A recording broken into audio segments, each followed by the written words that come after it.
T'as vu le bordel avec Touche pas à mon poste? Lequel? Euh... Alors attends, est-ce que tu parles du fait qu'il ait promis des cadeaux et qu'au final ils n'ont jamais été envoyés? Non, Ah attends, alors tu parles peut-être du coup où justement il voulait recruter un chroniqueur et le mec il voulait pas, du coup ils l'ont harcelé. Ah non, pas celui-là, je te parle de le truc de merde. Joe Star qui fout une gifle avec Gilles Verdier? Non. Alors Ah ok, c'est bon, c'est moi.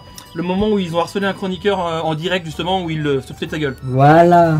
Ouais, et ben C'est marrant de voir qu'il y a beaucoup de gens qui suivent des conneries pareilles. Bon, tu me diras, c'est inoffensif. non, pas du tout, non. Comment ça? Attends, je vais te faire un dessin.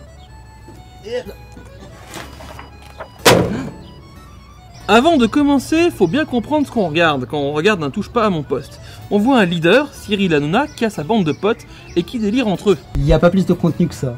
Ça bat les couilles frère, l'important c'est pas vraiment ce qu'ils disent mais plutôt ce qu'on voit. Comme je disais grossièrement, ce que tu vois c'est une bande hiérarchique de potes. Malgré son apparence gentille, Hanouna domine l'émission et de ce fait la bande de joyeux drill. Ce qui est important à comprendre, c'est que cette situation permet à l'adolescent qui regarde l'émission de s'identifier à cette bande de potes, d'idéaliser la situation qu'il voit à la télé. Car je rappelle que tout ce qui se passe à la télé, tout comme sur internet, est vrai. Même BFM TV. Surtout BFM TV.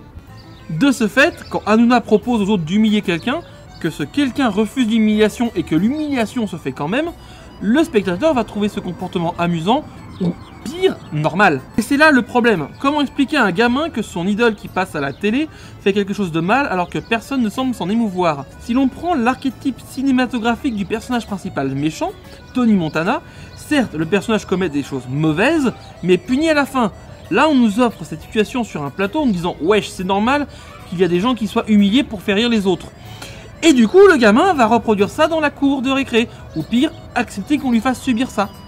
Je crois que le chroniqueur a révélé qu'il était ok pour se recevoir des nouilles dans le froc et que c'était du jeu. Alors ok, mais ça change rien du tout au fait que c'est pas expliqué pendant l'émission. Car oui, même si c'est du jeu, c'est évidemment ce qui est représenté qui reste. Par exemple, si on faisait un film où un mec tuait genre plein de noirs, à titre d'exemple, de façon horrible et était récompensé à la fin du film pour ses actions, ça serait horrible. Les acteurs noirs ont bien été payés et jouent un rôle, mais c'est le meurtre de masse qu'on retiendra, pas le fait que ce soit un film avec des acteurs. Puisque ce qui est important, c'est le message véhiculé, puisque le film est un médium. T'as compris maintenant du coup? Oui, je comprends mieux. Mais bon, il n'y a que ce genre d'émission qui véhicule ce genre de message. Non. Malheureusement, la pop culture française est baignée de ce genre de cas. J'expliquerai une autre fois d'autres exemples, mais on est littéralement submergé par des sous-textes poussant les gens à discriminer les autres. C'est logique en somme, c'est des raccourcis, et c'est terriblement triste, mais on verra ça une autre fois.